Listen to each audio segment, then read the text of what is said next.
রোহিঙ্গা প্রসঙ্গ। ভালো থাকা, ভালো পরিবেশ, নিরাপত্তা সব বিষয় নিশ্চিত হয়েও রোহিঙ্গা ক্যাম্পে যুবক, পুরুষ এবং বয়োজ্যেষ্ঠরা জায়গা ছেড়ে নড়তে নারাজ কেন, তাই জানার চেষ্টা করেছেন মুন্নি সাহা। এত সুন্দর ছবি কে আছে? আমি আঁকছি। তুমি আঁকছো? আচ্ছা, এটা কেমন? এটা তো একটা দেশের, আমাদের দেশের পতাকার মতো দেখা যায়।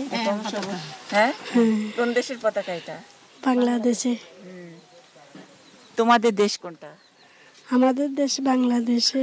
এখানে জন্ম হয়েছে আমার। এখানে হয়েছে তো তাহলে বাংলাদেশি। আচ্ছা, এখানে হয়েছে বলেও বাংলাদেশি। আচ্ছা, তারপর যে শান্তি হলে তো কোথায় চলে? বাংলাদেশি তো তারা গিয়া ভাই বহুত দেশ। কিভাবে বলো, কি বলে তোর মা? বাংলাদেশে তো কার্ড পাবে বলছে। ও বাংলাদেশে কার্ড পাবে?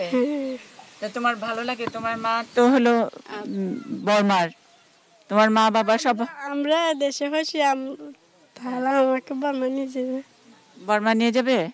বর্মা যাবে নাকি এখানেই কাটছো? এখানে থাকবে। এখানে কাটছো? হ্যাঁ।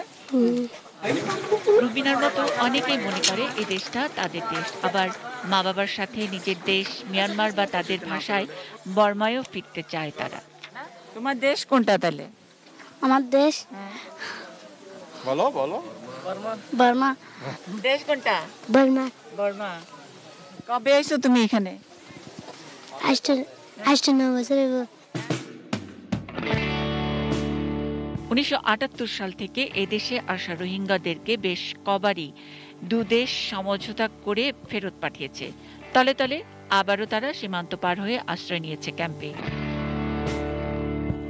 92 সালে 54,000 রোহিঙ্গাকে শরণার্থী মর্যাদা দিয়ে এখানে স্থায়ী ক্যাম্প করার পর তাদের মধ্যে তালিকা করে বিভিন্ন দেশে পুনর্বাসন এবং দেশে প্রত্যাবাসনের অপশন দেওয়া হলে অনেকেই কানাডা, ইউরোপ বা মালয়েশিয়ায় যাওয়ার অপশন নেন। সরকারি হিসেবে মাত্র 1500 জনকে 32 বছরে অন্য দেশে পাঠানো গেছে। আর মিয়ানমারের অত্যাচার নির্যাতনের কারণ দেখিয়ে নতুনে পুরনো মিলে রোহিঙ্গা জনগোষ্ঠী এখন প্রায় 9 লাখ, যার মধ্যে 7 লাখ এসেছে 2017তেই, এবং এদের অনেকেই বিদেশ পাড়ি দেওয়ার স্বপ্নটি ছাড়েনি। ভাষাঞ্চরে এখান থেকে কেউ যায় নাই, রেজিস্টার্ড রিফিউজিরা কেউ যায় নাই এবং তারা যাবেও না।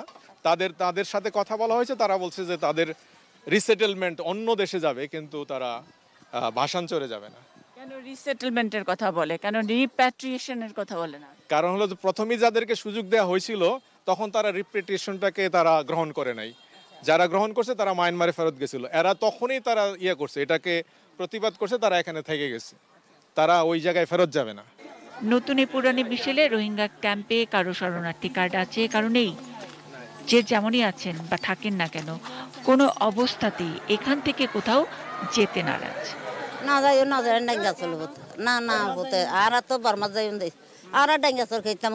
তো এইরকম একটা ঘরে 11 জন লোক, তো এই ঠ্যাঙ্গাচরে তো এখানে বড় বড় ঘর দিছে, সবকিছু দিছে, রান্নাঘর দিছে, বাথরুম দিছে, কেন ন যাইম তাইলে? না না হন না যাইম আর কেন?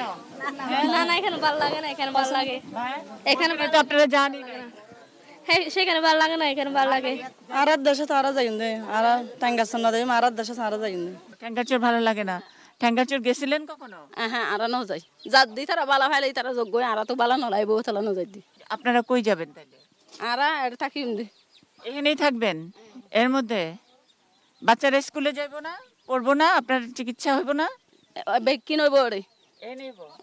আচ্ছা, তা আপনাদের দেশে যান না কেন? আপনাদের দেশ আর দেশ শান্তি হলে যাইবো। সাহারার সাথে কথা বলছিলাম, সাহারা জানিয়েছেন যে 12 বছর ধরে আছেন বাংলাদেশে, 6টা বাচ্চা, এবং এখানেই তার 4টা বাচ্চা হয়েছে।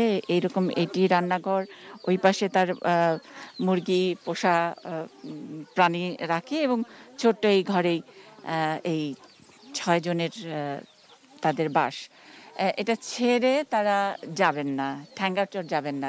ওনারা স্বীকার করতে চাইছেন না যে কে বলেছেন ঠ্যাঙ্গারচর খারাপ, বা তাদের ভাষায় যেটা ঠ্যাঙ্গারচর, আমরা যেটাকে ভাষাঞ্চর বলি, যেখানে সরকার তাদেরকে জীবনমান ভালো করার জন্য ব্যবস্থা করেছে, কিন্তু এখনো তাদের কাছে পৌঁছেনি যে ঠ্যাঙ্গারচর কেমন, অর্থাৎ ভাষাঞ্চরটি কেমন। যত ভালোই হোক না কেন তারা যাবেন না, এমন ধরনের এক ধরনের মোটিভেশন এখান থেকে পেয়েছেন। নিজেদের বাড়ি ফেরার কথা, অর্থাৎ নিজেদের দেশে ফেরার কথা, সেটা সবসময় একই ধরনের কথা তারা বলে থাকেন, ওখানে শান্তি হলে যাবে। কিন্তু যখন একটি দেশের, যেই দেশে তারা আশ্রিত, সেই দেশের সরকার বা বিভিন্ন এনজিও সিদ্ধান্ত নিয়ে তাদের ভালো করার চেষ্টা করে, সেটা নিয়েও যখন নাকি তাদের এক ধরনের বার্গেনিং জায়গা থাকে, সুতরাং যারা যেই দেশ থেকে তারা বিতাড়িত, নানান কারণে বিতাড়িত, নানানভাবে তারা অশান্তির মধ্যে পড়েছিলেন বা নিজেরাও সেটার মধ্যে কখনো কখনো লিপ্ত ছিলেন, সেখানে কিভাবে শান্তি হয়, এই ধরনের তাদের যেই অ্যাডামেন্ট, যেই মন মানসিকতা, সেটা অনেক সময় প্রশ্নবিদ্ধ থাকে। কিন্তু তারপরেও এইরকম একটি জায়গা থেকে সরকারের যেই উদ্যোগ, কেউ কেউ কিন্তু পছন্দ করছেন বাংলাদেশ সরকারের এই উদ্যোগকে, এইরকম একেবারে মানবেতর জীবন থেকে তাদেরকে একটা সুন্দর জীবন দেবার জন্য ভাষান্তরে স্থানান্তরের বিষয়টি। আর এই উদ্যোগকে আশা করি আস্তে আস্তে এই সব মানুষেরা, যাদের জন্য এইসব ব্যবস্থা করা হচ্ছে, ভাবা হচ্ছে, তারা বুঝতে পারবেন। Munni Saha, ATN News, Ukhia.